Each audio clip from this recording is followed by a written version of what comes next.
আমার যদি খাওয়া দাওয়ার ভরণ পোষণ যদি দিতে পারে, ভাই বোন আমার কেউ নেই, কামাই নেই। আসসালামু আলাইকুম দর্শক, শুরু হচ্ছে আমাদের আজকের আর্তের কথা বা নিপীড়িত মানুষের জীবনের গল্প। আসসালামু আলাইকুম। ওয়ালাইকুম সালাম। আপা কেমন আছেন? ভালো আছি, আল্লাহ দিলে ভালো আছি। আপনি কেমন আছেন? জি আলহামদুলিল্লাহ। সো আপা, আপনি আপনার নামটি বলে আপনার জীবনের গল্পটি শুরু করুন। কোথা থেকে আপনার জীবনের গল্প শুরু করতে চান? আমার নাম জোসনা, কোথা থেকে এসেছেন? দিনাজপুর থাকি। তো আপনার জীবনের গল্পটি কোথা থেকে শুরু করতে চান? আমি চাচ্ছি আমার জীবনের কষ্ট কথা বলতে চাচ্ছি। বলুন প্লিজ। আমার জীবনে আমার বাবা মাও নাই, আমি এতিম, আমার একটা অসুস্থ বাচ্চা, আমার স্বামী জামাই নাই। আমি অনেক কষ্ট করি, খাই, বাসা বাড়ি কাম করি, একদিন খাই 2 দিনে পাই না, অনেক কষ্ট করতে হয়। যদি আপনারা আমার জন্য সহযোগিতা করেন, দল ভাইয়ের কাছে আমি সাহায্য চাচ্ছি, সহযোগিতা চাচ্ছি, কি ধরনের সাহায্য সহযোগিতা চাচ্ছেন? যেন আমি বাচ্চাটা নিয়ে করে খেতে পারি। আমার যেহেতু বাবা মা নাই, আমার একটা শুধু খালি পাগল ভাই আছে, এছাড়া আমার পৃথিবীর কেউ নেই। সেই বাচ্চাটা কি স্কুলে পড়ে? হ্যাঁ, আমি মাদ্রাসায় ভর্তি দিছি, চার 4 বছর বয়স। আচ্ছা, ওর খরচ কিভাবে চলে?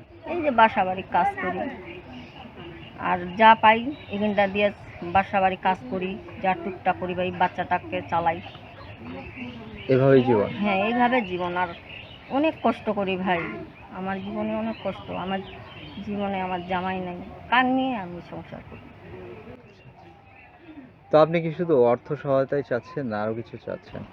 হ্যাঁ, দোল ভাইয়ের কাছে সহযোগিতা চাচ্ছি, যদি আমি খাইতে পারি 4টা ডাল ভাত বাচ্চাটা নিয়ে, তাহলে আমি চলতে পারবো, খাইতে পারবো। যদি ভাইয়া আমাকে যে সহযোগিতা করে ভাইরা, তাই আলহামদুলিল্লাহ। আপনার মাদ্রাসায় যে পড়াচ্ছেন বাচ্চাটাকে, তার খরচ কোথা থেকে আসে? এই বাসা বাড়ি কাজ করি, মানুষের বাসায় কাজ করি, যা পারি 500 টাকা মাস দিই, এগুলো এভাবেই? করে খাই। হ্যাঁ, যদি আপনার সেই সন্তানের দায়ভার কেউ নিতে চায়, পড়ালেখা করাইতে চায়, তার সকল খরচ সেটি কি আপনি দিবেন? আপনি যদি যদি আমার ভাগ্যে আমার বাচ্চার দায়িত্ব নিতে চায়, কেউ যদি দায়িত্ব নিতে চায়, আমার দায়িত্ব নিতে চায়, তাহলে ভাইয়ের জন্য আমি আছি। যদি আমার বাচ্চাটার জন্য দায়িত্ব নিতে চায় কেউ, তাহলে অবশ্যই আমারও মন খুব বলবে। তো আপা, আপনার কি কোনো আত্মীয় স্বজন নাই নাই, আপনাকে? আমার ভাই বোন আমার কেউ নেই। তাহলে এখন যেখানে থাকেন, এটা কার বাড়িতে থাকেন? এটা আমার ফুপুর বাসায় থাকি। মানে ওখানে তো ফ্রি থাকেন? ফ্রি থাকি, আপাতত এখন ফ্রি থাকি না, বাসায় ভাড়া দিয়ে থাকি। ওখানে কত ভাড়া দিতে হয়? 1000 টাকা দিতে হয়, মানে গ্রামের বাড়ি না। তাহলে চলেন কিভাবে? তো মানুষের বাসায় কাজ করি, এগুলো আনি খাই। আচ্ছা আচ্ছা, কি কাজ করেন? থালি বাসন ধুই, কাপড় চোপড় ধুই, আচ্ছা, এগুলো এখন তো অনেক মিল ইন্ডাস্ট্রি আছে, গার্মেন্টস ফ্যাক্টরি আছে, সেগুলোতে তো কাজ করা যায়। যাই। তো আমি তো ঢাকা শহর থাকলে তো করতে পারতাম, তো আমি তো ঢাকা শহর বাচ্চাটার জন্য যাইতে পারি না। আচ্ছা, যদি কেউ মনে করেন আপনার সন্তানের ধরেন লীলা বোর্ডিং বা ইতিমখানায় রেখে দিল, একটা খরচ সেটা দিল একজন, আর কারো বাসায় বাড়িতে আপনাকে চাকরি হিসেবে দিল, অথবা হচ্ছে যে আপনাকে কোনো গার্মেন্টস বা ফ্যাক্টরিতে চাকরি দিল, সেক্ষেত্রে কি আপনি করবেন বা যাবেন? পারমু, করতে পারমু, সে তো আমি কাজ করে খামু। আচ্ছা আচ্ছা। আপনার তো জামাই নাই না? না, আমার জামাই নাই, উনি কোথায় থাকে বা কি হয়েছে? মারা গেছে কতদিন আগে? 3 বছর। তো আপনার জামাই মারা যাওয়ার পরে আসলে তেমন কেউ আসে নাই আপনার না, না, এলাকায় এগিয়ে আপনার দায়িত্ব নেওয়ার জন্য না, বা কিছু? আমার জীবনে কেউ আসেনি। এখন কি আপনি শুধু আর্থিক সহায়তাই চাচ্ছেন না আরো কিছু চান? যদি আল্লাহ আমার জীবনে ভাগ্যে মেটায়, তাহলে অবশ্যই একটা চিন্তা ভাবনা করবো। কি চিন্তা ভাবনা করবেন? যদি দায়িত্ব নেওয়ার কেউ চিন্তা ভাবনা করে, তাহলে অবশ্যই দেখবো। যদি আমার বাচ্চাটার দায়িত্ব নেয়, আমার যদি খাওয়া দাওয়ার ভরণ পোষণ যদি দিতে পারে, তাহলে সহযোগিতা করতে পারে, তাহলে অবশ্যই হবে। সেক্ষেত্রে ওই মানুষটার বয়সটা কেমন হতে হবে? দেখবো আমার মতো যদি হয়। আপনার মতো বয়স হ্যাঁ। এরকম হলে? আচ্ছা, আমরা আবার ফিরে যাচ্ছি একদম আপনার শুরুতে। আপনি তাহলে বড় হয়েছেন কোথায়? আমি বড় হয়ে গেছি আমার ফুপুর বাসায়। যেখানে এখন আছেন? হ্যাঁ, আমার বাবা মা ছোটতেই মারা গেছে, আমি বলতেই পারি না। আচ্ছা, তারপরে এখান থেকেই বিয়ে হলো আপনার? হ্যাঁ, ওই ফুপুয়া বিয়ে দিছে। আপনার হাজবেন্ড বা স্বামী কি করতো? অ্যাক্সিডেন্টে মারা গেছে। ও, তার কোনো সম্পত্তি বা না, হচ্ছে কিচ্ছু নাই। তার ভাই বোন নাই? তাদের ভাই বোন আছে, কি স্বামী যদি চলে যায় তার ভাই বোন কি দেখবে? যেটা সেটা করে, মারামারি করে, দেখতে পারে না, আমাকে গালাগালি করে, ঘাট ধরি বাইর করে দেয়, কেমন করি কি করি?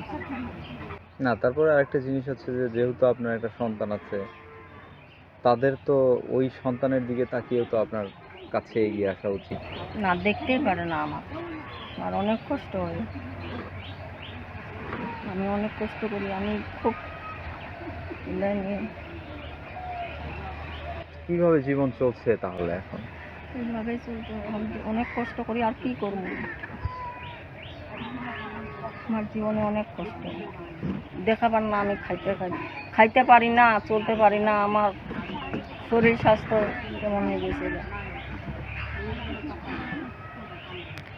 ধরেন আমাদের ইউটিউবে তো এসছেন একটা উদ্দেশ্য নিয়ে, এখন মানুষ সাহায্য সহযোগিতা করলেও তো বারবার করবে না, একবারই করে, দুইবার তিনবার, কিন্তু সাহায্য সহযোগিতা খুব কম মানুষ করে একজন মানুষকে। তো সেক্ষেত্রে আসলে আপনি সেই সাহায্য সহযোগিতা পেয়ে কি করতে চান? সে যদি সাহায্য সহযোগিতা পাই, তাহলে একটা কিছু কর্ম হাতে, আমার একটা থাকার জায়গা নেই, থাকার জায়গা করতে হবে। একটা বাচ্চা আছে, বাচ্চাটা নিয়ে খাইতে হবে, চলতে হবে, যদি আল্লাহ আমার সবে থাকে। সেটাই। হ্যাঁ, আচ্ছা, যেমনটি আপনি বলছেন এই কথাগুলোই একদম, যেহেতু আমাদের দর্শক বন্ধুরা দেখছে, আর বিশেষ করে প্রবাসী ভাইরা অনেকেই দেখে, দুবাই, তারপর হচ্ছে কাতার, বিশেষ করে মালয়েশিয়া, সৌদি ভাইরা, যদি কেউ সাহায্য সহযোগিতা করতে চায় আপনাকে কিভাবে খুঁজে পাবে? নাম্বার দিতে হবে। আচ্ছা আচ্ছা, জ্যোৎস্না আপা, এই যে এই বয়স পর্যন্ত তো এমনি এমনি আসেন নাই, বিভিন্ন কাঠখড়ি পুড়িয়ে এ বয়সে এসেছেন। তো এই মুহূর্তে যদি কেউ, আপনি যেমনটি বলছিলেন যে যদি এরকম ভালো মানুষ হয়, বিয়েও করতে চান, তো আসলে বিয়ে করলে এখন কি ভালো থাকতে পারবেন তেমনটি ভাবেন? এখন যদি বিয়ে করে ভালো থাকতে পারি, তাহলে তার মতন দেখতে হবে, যদি সে দায়িত্ব নিতে পারে ভালোভাবে। কেমন দায়িত্ব? কি কইলাম, আমাকে যে খাইতে দিতে পারবে, একটা জায়গা করে দিতে পারবে, বাচ্চাটার দায়িত্ব নেবে। এইরকম। হ্যাঁ, তো দোস্ত আপা, আসলে কি আপনি তো আপনার কথাগুলো ঠিক মতো বলতেই পাচ্ছেন না বা বলতে চাচ্ছেন না কেন আসলে, বলবো না? তা আরো কিছু বলতে চান আপনি? বলছি তো, আমার দুঃখের কাহিনী তো এগুলা বলছি।